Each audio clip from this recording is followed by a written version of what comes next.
Take your CJ7 all the way to 11. Jeepin' with cool guy. Is this overkill? Probably.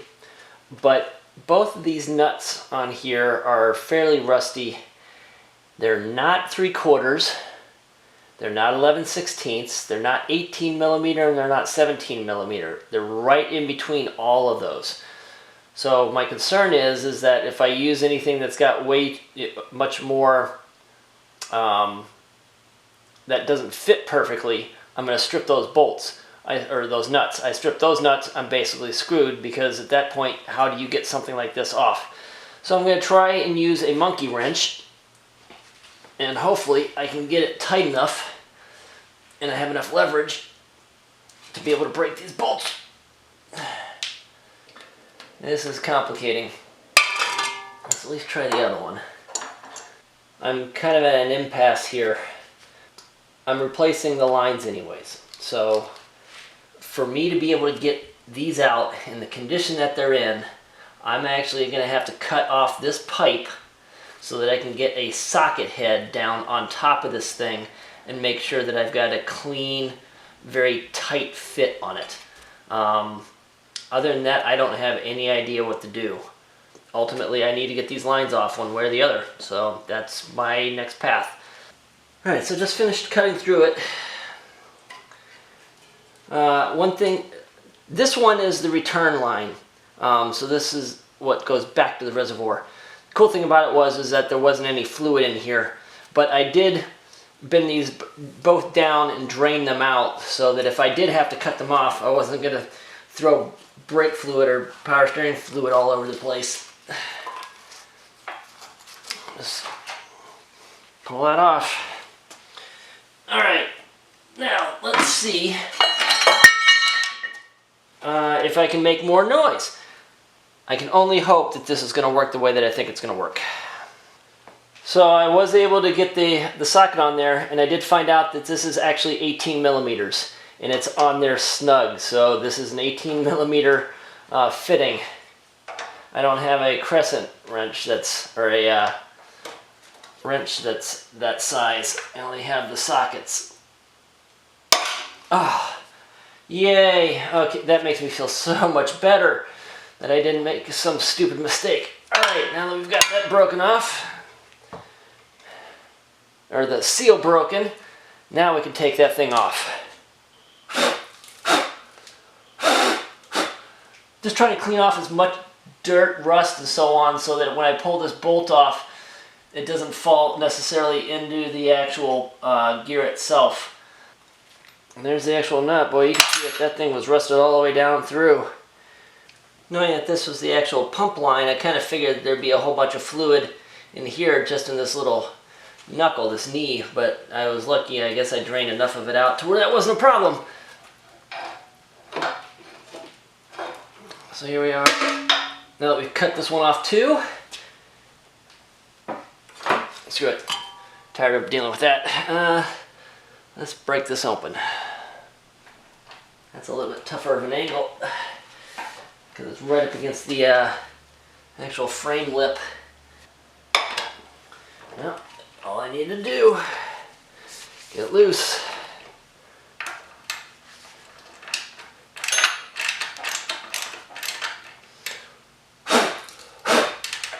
Man, that's got some serious historical rust and dirt and grime built up on it. Okay, we've removed the power steering pump reservoir, the belt that connects to the fan and the main drive pulley, and we've taken off the brackets that hold the power steering pump in place, and then we've removed the hoses.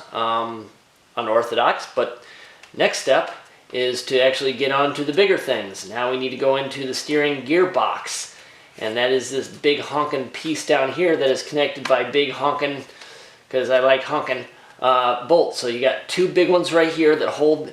There's two brackets underneath here. I'll take a photograph of it and show it to you here, right there. See, and there's two brackets that connect here. This piece under here is right underneath the main frame, and there's two big bolts here. There is a large nut. I mean, it's got 1.5, maybe 1 1/8, that connects it to the pitman steering arm right here. And this is connected to the main drive arm, steering arm, by this crown nut. So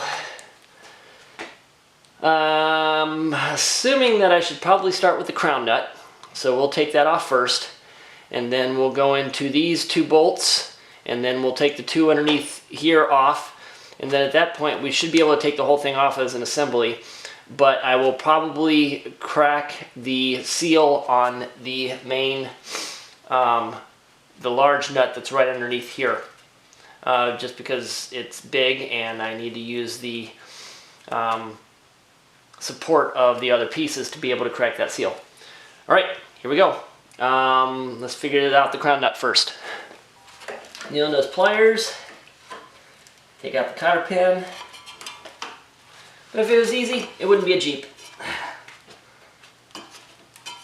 Well, it'd be one of the new Jeeps. Things were made out of plastic. Glorified four-wheel drive minivans. 3/4 inch. Oh yeah, that's on there.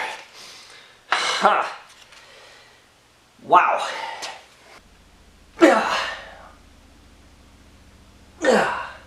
Wow, that was on there. Now I need to fight through 35 years of rust. Probably use a good impact wrench to get this off easier. What's the fun in that? You know, it might be a good idea to take the fan off sometime in the near future just to get it out of the way of everything, because this is really kind of annoying. Keeps sounding like I'm hit in the gong show. I mean, it's like bong, bong.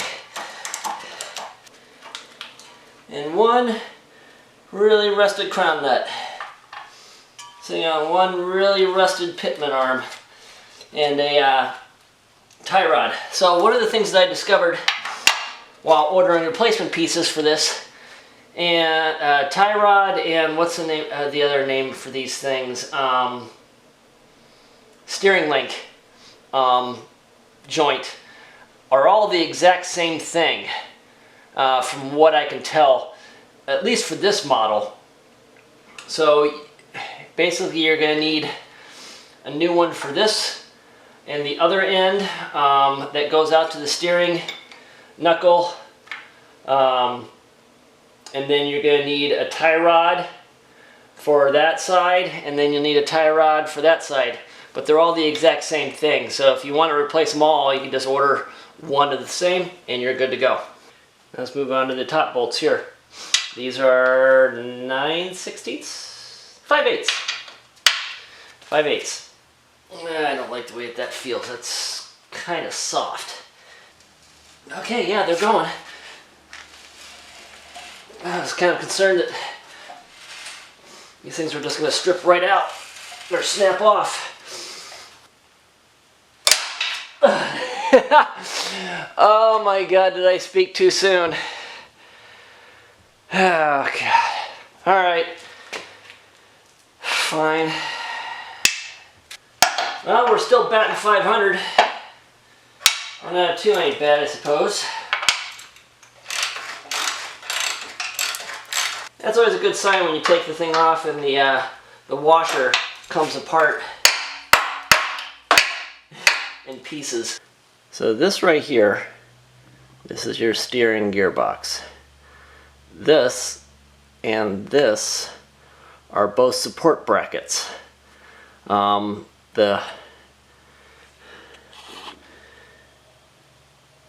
This bracket has 3 bolts that actually connect it to the frame. There's one here, and then there's one back there.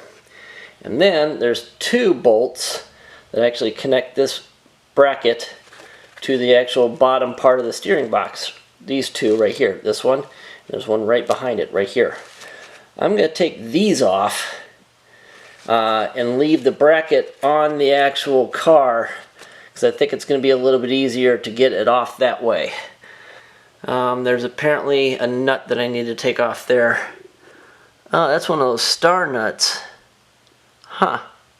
We're going to table the power steering or the steering gearbox for a little while, because in all honesty I need to take off all of the subcomponents: axle, leaf spring, brakes, the pitman arm and all that other stuff, so that I can get to the bolts underneath there, loosen them up. It's a long trip.